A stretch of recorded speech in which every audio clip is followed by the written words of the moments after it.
Not to touch it. I know how that goes. Good morning, good afternoon, good evening, wherever you are in the world. It is 6 a.m. here in Chicago, where I'm based, and I'm excited to welcome to you the first keynote of the day for us in the U.S. We have 4 of them coming up today. Valerie Lewis from Ireland is going to be joining us, and I'm very excited to have her here. Particularly because we're going to be talking about sustainability in schools, and that's something here in the United States we need to be working on a lot more. And I think Valerie has some good experiences that she'll share with us. So I'm going to go ahead and introduce her, and then I'm going to turn it over to her. And I'm so thankful to have her here. So let me pull up my little spiel, and we'll get started. And hopefully I'm going to read this at a speed that is not too fast. So imagine walking into a school where sustainability isn't just a unit in a science class. It's woven through math, history, language arts, PE, every single subject, where every student in every class understands their role in building a sustainable future. That's not just a nice idea. That's exactly what Valerie Lewis is making happen in Irish schools right now. Valerie is the director of the Take One program, a Department of Education funded initiative helping schools embed education for sustainable development across their entire curriculum. She works with the UN Sustainable Development Goals as a framework and carries a powerful motto that every student, every subject, every class. What makes Valerie's approach so powerful and so relevant to GLOW is that she's thinking systematically. She's not asking individual teachers to save the world alone. She's reimagining what it means for schools to function as whole communities committed to sustainable futures. She's also pursuing her own Doctor of Education in Sustainable Futures, walking the walk alongside the educators she supports.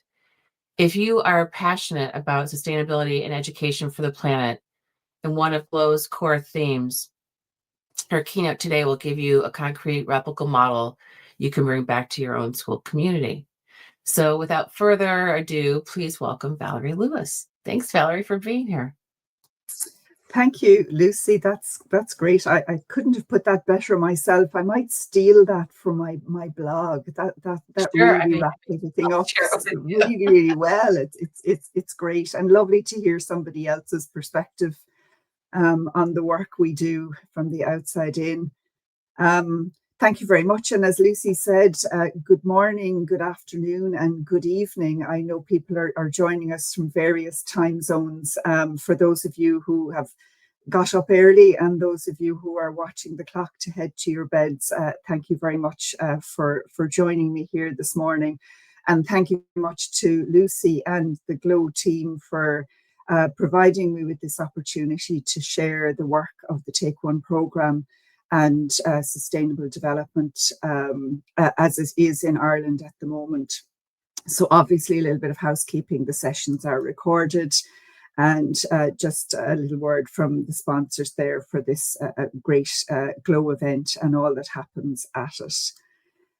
So as Lucy mentioned, I'm going to speak to you a bit about the Take One programme, how it came about, my role in it, my thinking behind it. And I'm going to, I suppose, divide the session into 2 parts, because I would like to set the scene for you in terms of Ireland and that systems piece that Lucy spoke about and what it looks like and how I came to this work. I'm a post-primary teacher by profession, but a number of years ago had an opportunity to work on secondment in our Department of Foreign Affairs. And while there, fortuitously, Ireland and Kenya were the facilitators of the negotiations for the United Nations Sustainable Development Goals. And as an educator, to see that happen at a distance, I certainly wasn't involved at the coalface, but educators don't tend to be that close to policy development. And it was quite interesting to watch it unfold.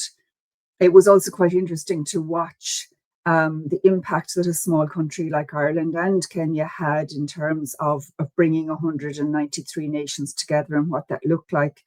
and mapping out a plan for the next 15 years and how that would work and all that it entailed.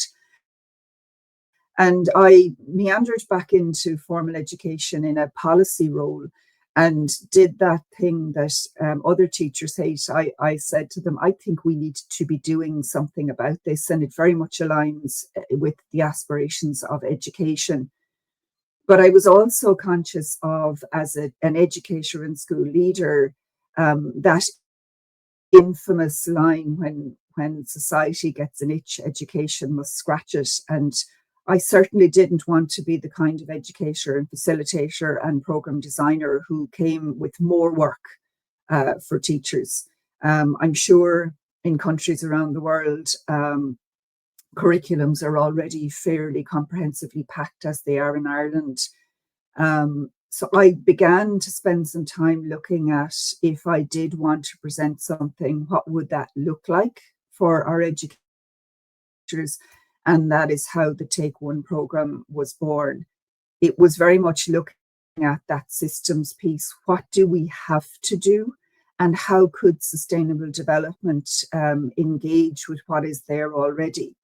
And as luck would have it, our lower second levels, so the curriculum between the ages of 12 and 15 had just been repurposed.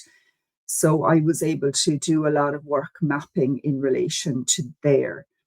So just for as I said, the first part of the session, I'm going to talk a little bit about that system and about the landscape in Ireland, because I think it's relevant to look at what I was working with in terms of development and what informed me.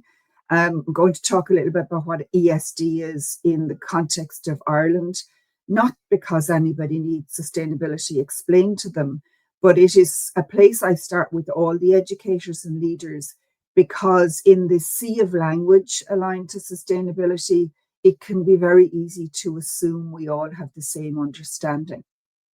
And while I'm not looking for an agreed understanding, I am presenting the lens through which our curriculum documents, our subject syllabuses, and our education and government departments look. I'm going to talk a little bit about policy alignment. And again, it's more for setting the scene rather than trying to confuse people by what happens in Ireland. And all of the documents I reference will be linked in the later slides. So if you do feel the need to have a look at how things are set up, there will be a link there. And my contact details are on one of the final slides, but they're across the bottom of all these slides as well. Then the meat, I think, on the bones would be the Take One program itself, what that looks like, what was born out of all those experiences, and a very brief example of learning in action. And I'd like to leave a little bit of time at the end for some questions if anybody has those. So in Ireland, we're quite a small country, so there are 723 second level schools in the country. Currently, the Take One program has been applied or utilised in over half of those. And we do have a national curriculum, so it's prescribed. This is useful for me because it means whatever school I speak to, whether it's a state school or a religious-run school or a private school, the curriculum is a framework for those. It's prescribed in that there are stepping stones, but there is some local autonomy in terms of the subject syllabuses that are used and what that looks like. In our national ESD strategy documents and in our education documents, the definition that we mostly align to is that comes under Target 4.7 from the Sustainable Development Goals. I find this really useful when I'm talking to educators, mostly because when I mention, and I know it happens with colleagues and probably internationally, when I mention the word sustainable development, we tend to default to climate and environment. And I am never going to say that the climate and environment issues aren't relevant and important. But what I will say is I personally feel as an educator that they can close down the conversation on sustainable development because they're urgent, because there's emergency, because we talk about crisis. And while people nod sagely and tell me these things are important, I find that the aspiration doesn't translate into action. Using the definition from 4.7 is important for a number of reasons. Number one, it's what's listed in curriculum documents. So I'm saying to teachers, I'm not bringing some new information to you. But what's really pivotal for me is looking at the language aligned to 4.7, and I've highlighted some of those items there. Things like human rights, equality, diversity, culture of peace, culture in particular, culture's contribution to sustainable development. And why I find that helpful is a lot of our schools have vision and mission statements. They have a particular ethos. And all of those vision and mission statements tend to align more broadly to that piece about global citizenship, about diversity, about equality, about supporting young people to become the best citizens they can. And it allows schools to see from the outset that their ethos, their reason for being, is very much aligned with the core values of sustainable development within itself. So I think that's a really good jumping off point for schools to feel from the outset that this is not something additional and evidences that embedded piece. In 2022, we launched in Ireland our second national strategy on education for sustainable development. And this was quite an unusual strategy document in that 3 government departments came together to develop and launch this document. I see my slide is the IT gremlins have got at it. But the 3 government departments were the Department of Education, the Department of Further Education, and the Department of Children and Youth Affairs. And it was quite unusual at that time to see 3 government departments collaborating in relation to this. And it was really fortuitous and really positive because, again, it highlights that systems thinking piece where we're trying to share the language. And you'll see from the graphic on the right that that document and its aligned implementation plan covers early childhood education, primary education, post-primary, further higher ed, adult, and youth and community. So we have this strategy document that uses language across the education spectrum, but also acknowledges formal, non-formal, and informal learning environments. Looking at the language from international documents, so very much informed by the UNESCO documents, looking at the 5 priority areas that are included in those documents and highlighting things like knowledge, skills, and particularly values. And I think the values piece for me is a real nugget and gem in terms of how we engage with sustainable development. What do I care about? Because we tend to change the things we care about. We impact, we try and progress them. So that values piece has become more and more important. And that's really good to see. So again, when we look at that national document, that ESD strategy, that informs our education policy syllabus document. And that's a document there in the centre. And we call that document Looking at Our School. And our second level schools use that to plan the subjects that their students will engage with. It plans their evaluation process. It plans how they organise their school year, and they're planning for 1, 2, or 3 years. And it also is the document that informs our subject and our school inspections. So again, the Take One programme really looks at these documents because they are set documents and using the language that is in those documents, looking at how they're informed. And again, that systems piece and all of the subjects grow out of that framework document. So as I mentioned earlier, we have a national curriculum and we have subject syllabuses for each of our subjects, which again provide stepping stones for our teachers at a classroom level in terms of what they look like. Really, again, very important in terms of what that planning entails. So that document that looking at our school encompasses two broad areas: learning and teaching, and leadership and management. And these are guiding principles for our schools. So we have standards which we encourage our teachers to adhere to. And then we have statements of effective practice. So it helps us to look at how are we achieving those. In that 2022 document, really interestingly, it was primarily kept in its previous iteration, but there were some updates which I was very heartened to see. I'm not sure all of the educators were pleased, but we see a lot of language aligning to sustainable development, both explicitly and implicitly.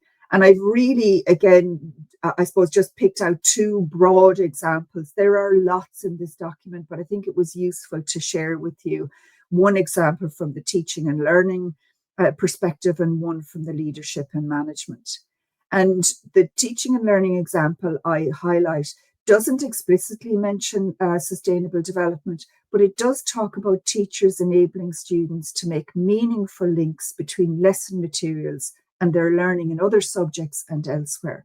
And I will connect this up when I talk in more detail about the Take One programme, but you can keep that in mind in relation to the importance of looking at that embedding piece, making sense of what we learn, why we learn it, and how it's useful beyond the school environment.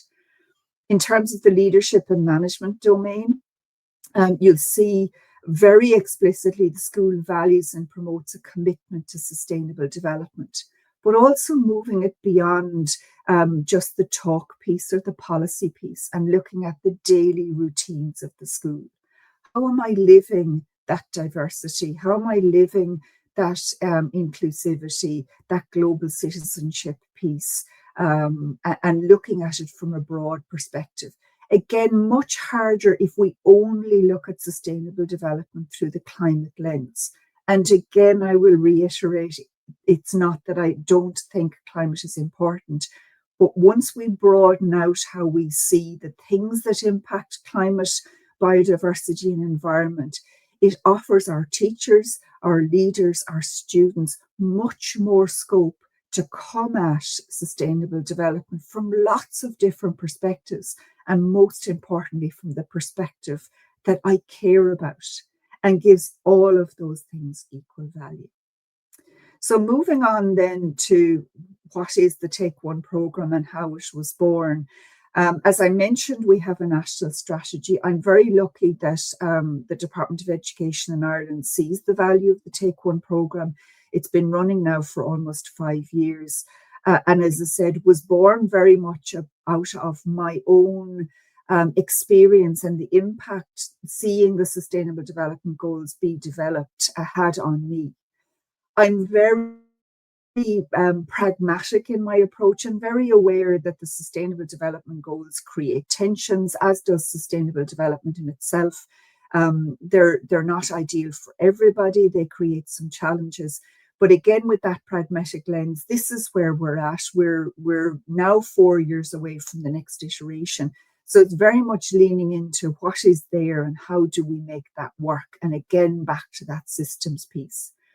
A huge part of my remit is to support school leaders, teacher leaders, middle leaders, what we would call in Ireland our principals and our deputy principals or our head teachers. Acknowledging the research that tells us the impact that leaders have on what gets traction in education and the importance of bringing those leaders along. Not again to present them with more work, but to highlight how what they have to do day to day within the school environment is very much aligned to the practices and principles of sustainable development. So again, transforming learning environments. The Take One programme was very much about acknowledging the curriculum overload and the workload. So Take One colloquially and I suppose in a very flippant way is about taking one step. Sometimes taking one breath, taking one piece, taking one SDG, and trying to move away from that overwhelm where teachers may feel, I'm not an expert, I have no interest in learning more about, I've got a curriculum to cover. I've got a prescribed subject syllabus. How on earth do you now expect that I will add this in? It leans into teacher expertise, teacher professionalism, what they know already, leaning into their own subject expertise and highlighting and demonstrating for them where this sits already. It's very easy as a facilitator to throw out that line, you're doing this already. So again, I very much wanted to highlight for teachers that I understood where they were coming from, leaning into my own classroom and leadership experience and providing them, I suppose, in two ways, providing them with the supports and resources they needed, but also taking away barriers that they might perceive would be a difficulty to engage. So what I devised primarily in the Take One program was to sit down with all of those subject syllabuses. And at our lower second level in Ireland, we have approximately 27, 24 full-time, and then we have a well-being program that looks at citizenship and personal experiences as well. Each of our subject syllabuses, as I said, is prescribed. So I'm going to talk you through two examples, but just to say that they are there for all of the subject syllabuses across the lower second level curriculum. The example I've on screen is a modern foreign languages, and each of our subject syllabuses is devised into strands with a set of learning outcomes. And these are learning outcomes that those teachers must cover in course content. So in the spirit of looking at the must-haves, I spent quite a lot of time in the first year of devising the Take One program in mapping those learning outcomes back to the Sustainable Development Goals and vice versa. Where were the Sustainable Development Goals implicitly or explicitly referenced in subject syllabuses that teachers had to do? The idea behind this was I suppose, threefold. One was to provide that resource for those teachers. Two was to highlight that it was their subject expertise that was really important. But most importantly, and Lucy mentioned it from the outset, that every student, every subject, every class mantra, it's really important to me that we bring all teachers on board. So moving away from those teachers that we consider have the expertise in climate or that it's part of their subject remit, and saying to every teacher, this is something that you have an opportunity to engage with as a streamlined piece of the learning within the subject area. The other element of this is that every student in your class now has an opportunity to hear about this. And we start with the awareness raising because this is quite big and it can be overwhelming. And again, that take one, start with one SDG, start with one that aligns to where you're at. So for example, we see a learning outcome, and I appreciate the screen might be small for some. We have a learning outcome in modern foreign languages that talks about comparing and contrasting aspects of personal interest in the target language country with those in their own country. So there's lots of ways a teacher can engage with that. One example I will give you is where some of our teachers took the Paris Olympics as an opportunity to look at making comparisons between one country and another, looking at things like equality. One of the first times that we saw an Olympic Games have almost parity in terms of gender. So opportunities to make comparisons in relation to what that looked like. And again, leaning into the area that is a passion maybe for a teacher or an area that they care about. So if we have a teacher that looks or is really interested in gender equality, they can lean into that. If we have a teacher that wants to look at that quality education piece and inclusivity, looking at the full definition, there's opportunities to engage there also. The second example I've put on screen is a subject we call home economics. Domestic science, very broad. You can see that the strands there look at food and health, responsible family living, and textiles and crafts. Again, we have strands, we have learning outcomes. Home economics is one of our more unusual subjects, and that sustainable development is very explicitly referenced throughout the learning outcomes. So we have things in and one like applying sustainable practices to the selection and management of food and material resources. How do we buy? How do we purchase? How do we bring foods? We're an island nation, looking at import, etc. What happens there? But also looking at things like food waste. Where does that go? How do we manage that?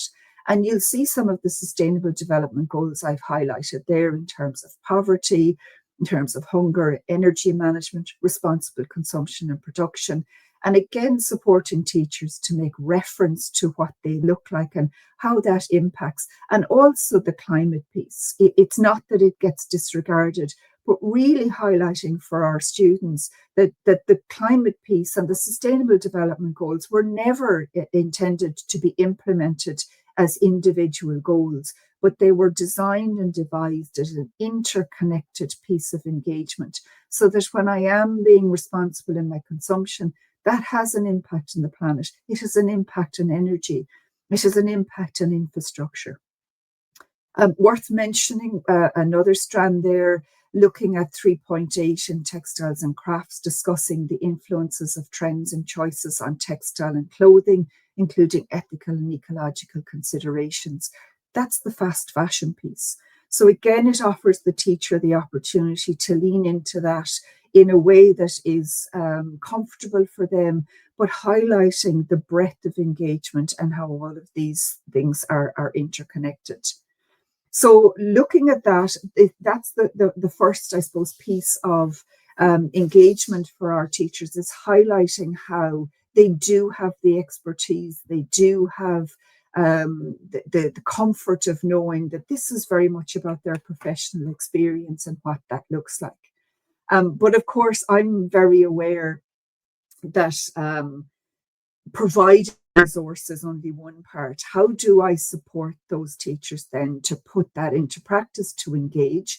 And as I mentioned, there is one of these resources or these supports for every subject across the lower second level curriculum. In Ireland, currently, our upper second level curriculum is under a process of review. So that will come in the next stage, whereas our junior cycle or our lower second level has been reviewed. So it's very important that I can say to teachers, this aligns with what is very contemporary and current practice for you and works across the system. So the resources there for all of those subject areas. So how do we look at putting that into practice?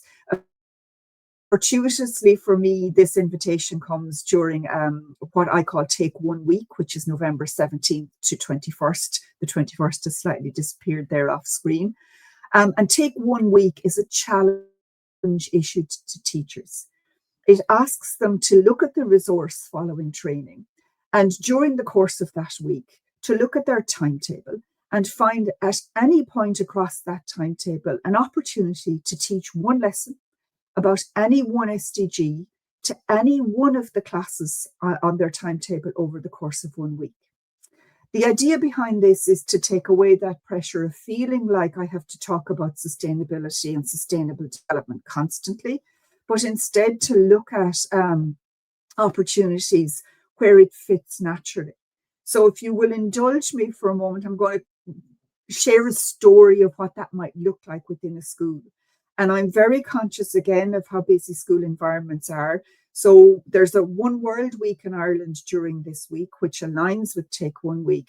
But also I say to schools, sustainable development isn't about 1 week. So if you want to do this next week, or you want to do it in January, or you want to do it in March, or you want to align it with a well-being week, it's really important that you do this in a way that works for you.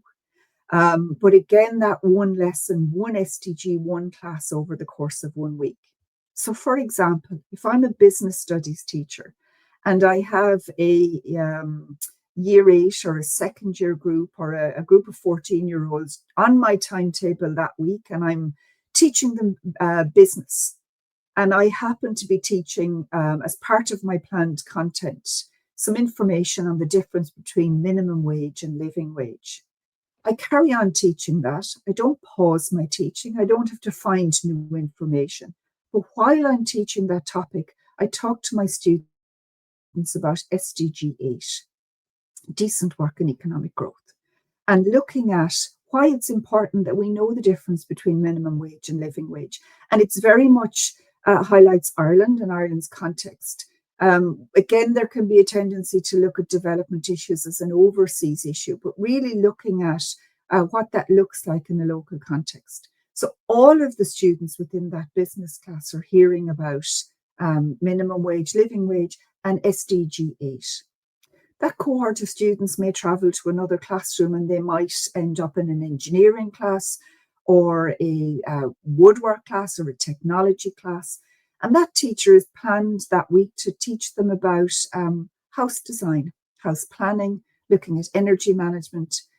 In Ireland now we have legislation which no longer allows our houses to be built with open fireplaces. So how does that impact on design? How does that impact socially? Because we don't have the fireplace as that centerpiece to sit around. And again, that teacher can highlight things like SDG 9, industry, infrastructure, and innovation. Our house designs now change. We don't have a chimney anymore. How will that impact? But equally, we could look at SDG 7 and make reference to energy management. So again, just highlighting for students the things they learn, making connections between what they learn in the real world are relevant to sustainable development. That cohort of students disperses and they may go to an art class. That teacher may be looking at teaching a module on weaving as part of their natural curriculum plan. So again, not changing anything that's part of the plan, not feeling as a teacher like I have to pause something in an already busy timetable. And I may be looking at that weaving and talking about repurposing materials, using old pieces of clothing to weave, to create images, to create pictures, and talk to my students about SDG 12, responsible consumption and production. And I may get an opportunity to talk about fast fashion. But really interestingly, I also, as a teacher, might look at those students and think, I know that the reduce, reuse, recycle may not land yet again because we're all talking about it and it's difficult. So I might instead talk about how we use imagery to tell stories, and imagery and weaving is part of our culture and heritage. So lean in instead to that piece and look at that and talk about things like making connections with the west of Ireland, where we have our Aran jumpers and our patterns aligned to different family names and how they tell us something about our culture and our heritage. Make a comparison with Scotland, where we have kilt patterns who also make connections to family names. And again, looking at that international piece, SDG 17, Partnership for the Goals, looking at the culture.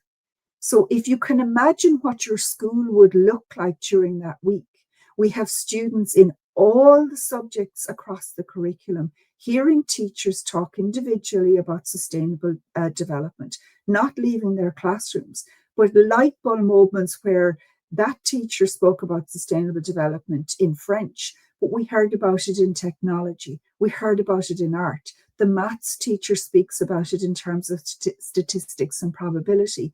And all of a sudden you have a whole school environment without a huge pivot talking about sustainability based on one lesson, on one SDG from one class over 1 week. Obviously, my aspiration is that it would grow beyond that, but it's really looking at that overwhelm that we can feel in terms of trying to embed something new and starting in areas where teachers can feel like, yeah, I can actually take this on board and what that looks like. The program provides all of the resource material for schools. We promote on social media. It started on Twitter and X when Twitter and X wasn't quite such a dark place, but you can have a look on the Take One program website and there's a gallery there and you can see some of examples of what the schools have done. We have, obviously, Irish is our national language as well as English, so all of the resources and supports are presented to schools in Irish and in English. And you'll notice none of the posters or the materials has a date on it, so that if a school does wish to do Take 1 week in March or in September, They don't feel like all of these materials have a date on them or a year on them. And I don't panic so much if they need to print things off. It's really important that we have a visual cue for all of our learners and to look at what that looks like. So you can see what it might look like in a school environment. I've put up some examples on screen to highlight the kinds of things that schools have been doing. And this is just a very, very small flavour given the time we have. I mentioned that mantra, every student, every subject, every class. And one of the things I'm most proud about for the Take One programme is that it adheres to that mantra. We have an opportunity in Ireland for our students who may have additional needs to engage in an adjusted curriculum, which provides a lot of supports for them and which offers them smaller classroom environments depending on what extra supports they may need. And we call that an L1 and an L2 programme, One Learning 2.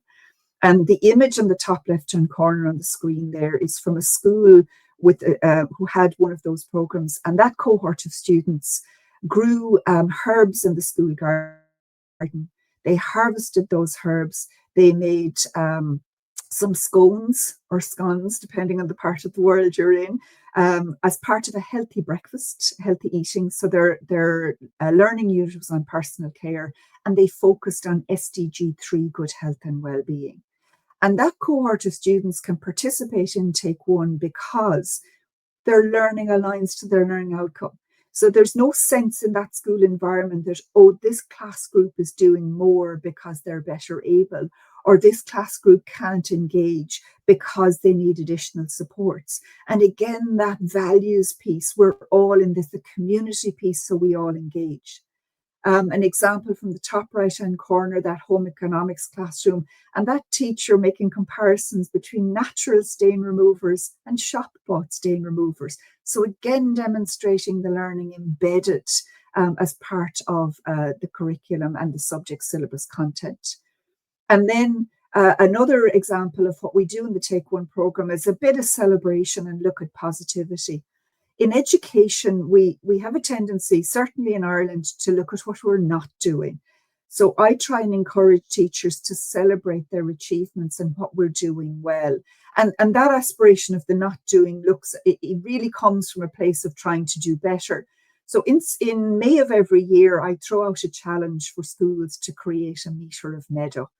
And that means finding a green area within a school and not mowing it, not interfering with it. Let it grow. Let's see what natural species come up. No throwing out of seed bombs. Let the weeds thrive. Let the sedums appear. Let the dandelions appear. And then look at what appears after that. Do we see some bees? Do we see some butterflies? Do we see some natural environments? And the metre idea just acknowledges that some of our schools are urban and they may not have as much green space as everywhere else. But my Twitter /X feed for that day, that week, again, is superb because it's so fundamentally green. It's wonderful to see what happens in relation to that. So it's just a really nice experience to look at what happens in terms of when we let things happen and when we let things grow and what that looks like, and supporting schools to engage in whatever way they can. That May Day for Sustainability does happen and will happen on the 6th of May in 2026. But like all of the other pieces that I've mentioned, I'm very happy for schools to say, listen, we're going to do it in March and have a March for Sustainability. Sustainable development can't just succeed when we pause things or when we have it during a week. So while it's important for me to encourage students to have that week or have those days and schools, it's also important to acknowledge it can happen whenever it happens, and that's really useful. Just a few kind of concluding slides to make reference, and I see there's some comments, so hopefully I'll be able to address those. Just some links on that slide in relation to other pieces of work that where I have presented this program. I have presented it at the World Environmental Education Conferences in Budapest and in Abu Dhabi. It is presented as an example by the OECD as a global teaching insights, an example of sustainability in action. I've recently just done a piece in relation to global citizenship education, and I do understand the challenge in relation to the language around this. So that's my current piece of research, looking at how do teachers understand sustainable development, and does that understanding impact how they engage with it? So really looking to inform that. And as I mentioned to you, some links from various policy documents that I referenced, should you feel the need to have a look. But I always say I'm big on community, I'm big on conversation. Absolutely 100% reach out to me. I'm very keen to grow this program and share it outside of Ireland. And I will say, if you are operating in an environment that has a learning outcome, the Take One program will work for you, because that's where it maps into. Again, there are some slides at the end in relation to how you can connect with this, but there's the Twitter feed, Blue Sky Social, and the takeoneprogram.com, and your capacity to contact me at takeoneprogram@outlook.com. Just looking at some comments here. Yeah, there's a comment here on the systematic approach to teaching and learning for sustainable development. I think it's really, really important to lean into what we have to do. I listened to some of the presentations yesterday, and particularly Howard's on curriculum. And I do feel that frustration, and I don't want to present some kind of utopian perfect scenario in Ireland. But it's certainly useful for me to stand in front of educators and say, it's there. Is it perfect? Absolutely not.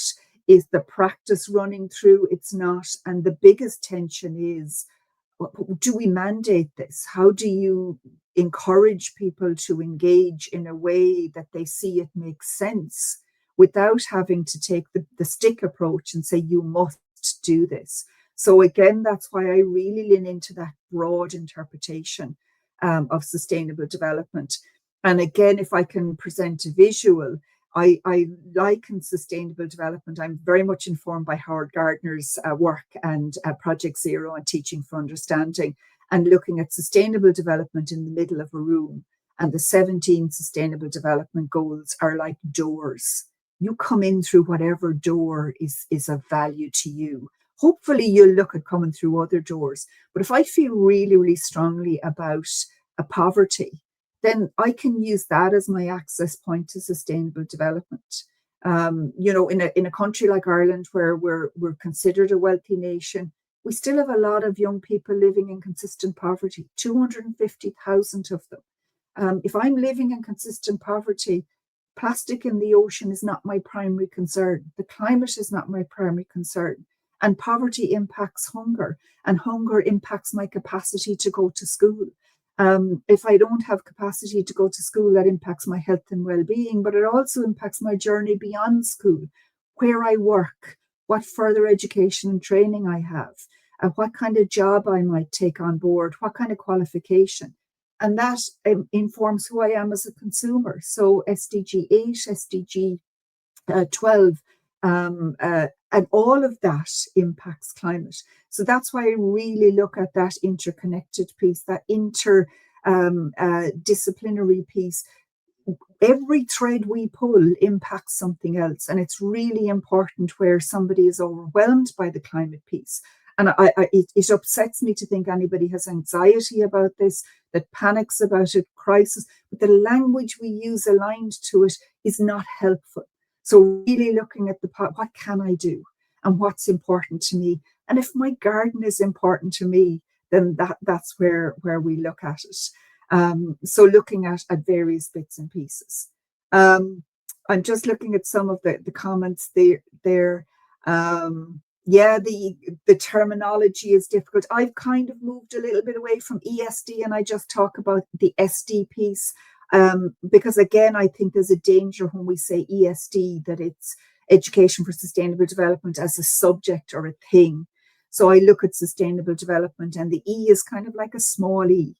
But I could write a whole thesis on how we interpret the language and how we interpret sustainability. But I just feel, oh, let's get at it, come at it from wherever you think you're comfortable to start, and look at that piece. I do hope that I will look at the senior cycle, or our upper second level piece in due course. As I said, we're in the midst of lots of research conferences here in Ireland at the moment, and we have a convention in terms of what that will look like. And again, nothing that is unusual across the world. What is education for? Is it about the world of work? Is it about progress? Is it about supporting better citizenship and what that looks like? And we could debate and argue, I think ad nauseum for that in relation and to what it is. Thank you, Lucy. You've put up a link to the UN SDGs. I forget sometimes that people may or may not know what they are. Certainly in Ireland, there are times when we feel we've done that. We don't need to look at it anymore. But I think for me, the awareness raising thing will always be very, very important, and looking at that. So I think from my perspective, I hope that's given you a sense of, that's given you a sense of the take-home program, connections to other countries in Europe or other countries as far along in Ireland.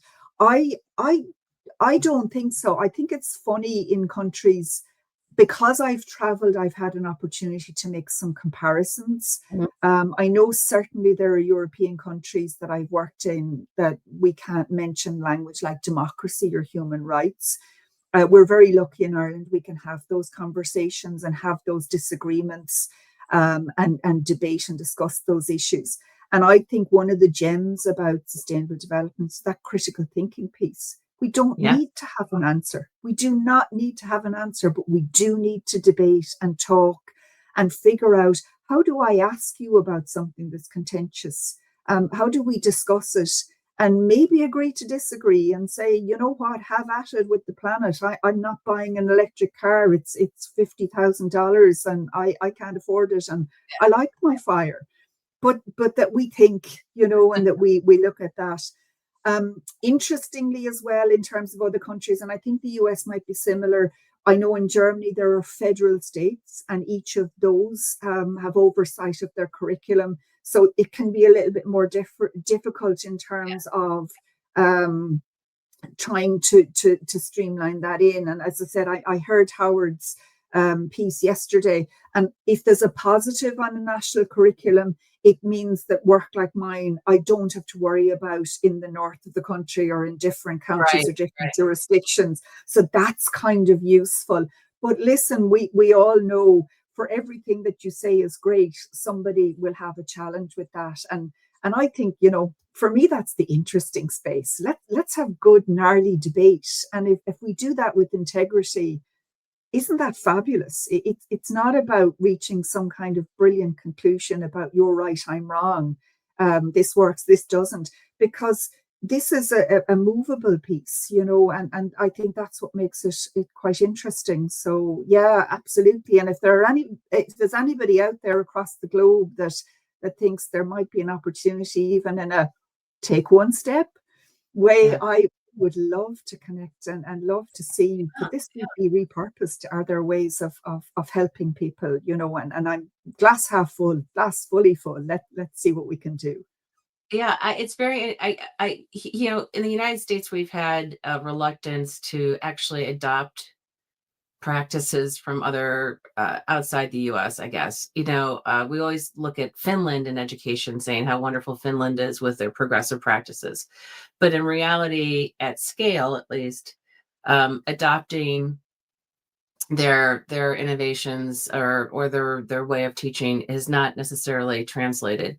And so we're really, we put some countries on a pedestal in education, and but at the same time, we're all over the place because we're so big, because we are there's no national curriculum, as you mentioned, and we're trying to do so much in general, and I think we've been behind on the ESD part, and there's confusion about what to call Yeah. things.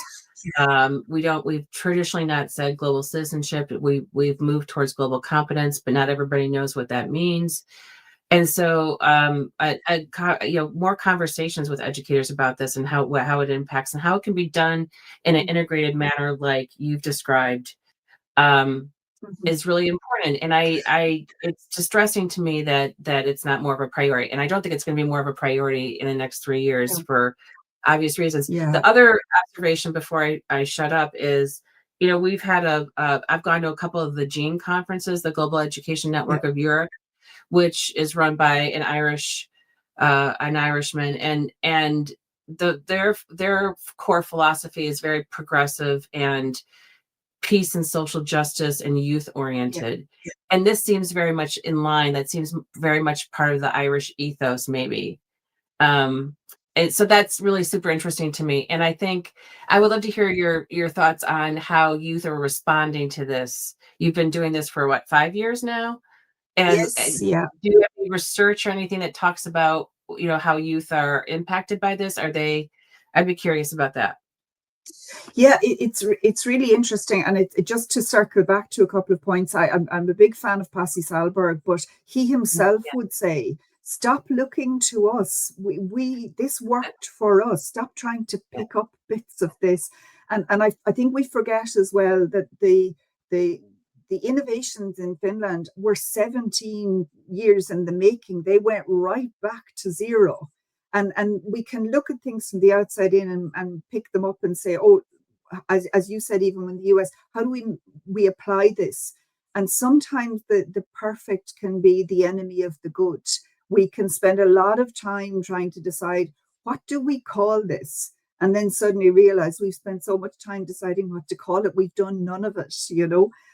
We would have a very, very strong youth piece in Ireland.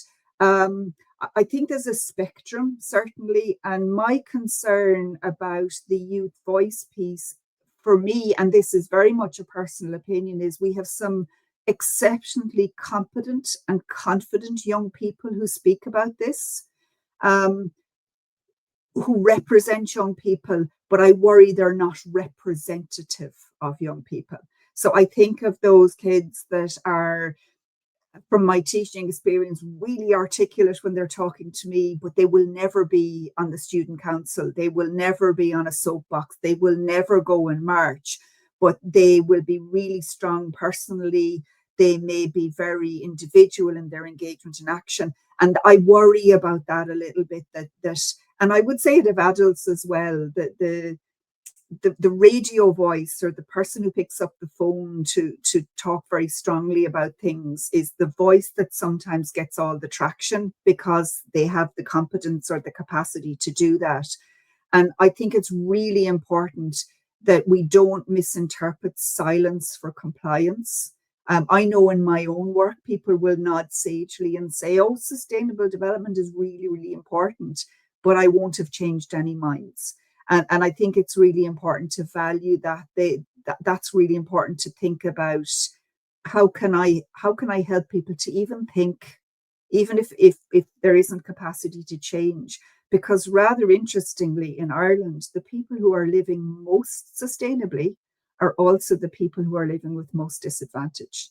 They're the people who can't afford to turn on the electricity and the heating in their houses. They're not driving cars because they can't afford to. Their diet, in terms of what they can purchase. So that's interesting to me, that Yeah. Yeah. you I know hadn't you thought. you can have that.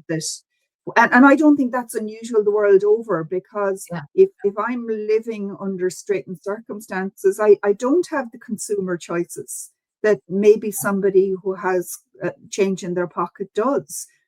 But they're not seeing it like that. They're not seeing that, oh, I'm being sustainable by not turning on the heating. It's a pragmatic thing. And I think we need to tap into that a little bit more. And particularly, as I said, I'm mindful of Ireland being one of the wealthier nations in Europe, if not in the world. And yet we have this piece where you have 250,000 of our young people living in consistent poverty. So, Wow. we need to be careful that we don't look at this is on our doorstep, and because we don't see it or talk about it. But Yeah. yes, we would have a very strong, as I said, the ESD strategy acknowledges the youth piece. So we've a lot of strong youth groups, young people. But likewise, my doctoral research at the moment is also highlighting that piece of, can you stop talking about it? So again, there's a cohort that are thinking, we have spoken about this so much and haven't progressed it. Let's move on to the next thing. Yeah, and translating that into action. So it's I mean, gosh, it's complex. It can be easier to ignore because it's so hard and it's gnarly. But yeah, we've lots of groups represented, and the youth voice is strong. But how that's translating into practice, and more importantly, how is that translating into those youth in their adult experience? Yeah. Is Yeah. that is that creating, and again, that's not about saying we've done, I haven't, I promise, haven't tried to kill the planet. I haven't tried to ruin it for the people coming after me. I do feel really strongly about that. But likewise, I'm not suggesting that those young people are going to fix all of this. It's Right. it's it's daunting. It's overwhelming. But I think we need to keep talking. And I'm a big fan of try something, do Yeah. something, rather than and be paralyzed. Rather So than do nothing. Yeah. yeah, is Absolutely. that's interesting as well. Thank you, Yeah, Valerie. This yeah, has been really insightful. And I think this is some really good guidance for what wherever you are in the world, how curriculum can look and how initiatives can look in terms of structure. I love the idea of having an ESD week. Traditionally this is International Education Week here, at least. I don't think our government's doing very much more this year, but I think there's a lot to take away from here, and this and understanding how ESD is much more than climate. That's another takeaway for me too. So we need to move on to our next set of sessions, but I want to thank you for being here and being so flexible. And at least you're not getting up at 6 in the morning, in Ireland. But I hope people watch the recording because I think this is incredibly valuable. Thank you. And for those of you watching, we have another set of sessions going for the next hour. Some are starting at the top of the hour, some are starting at the halfway point. Make sure to jump in and support our speakers. And thank you for being here. And we'll see you in the next set of rooms, everyone. thank you. Take care. Have a good day. Okay, there we go.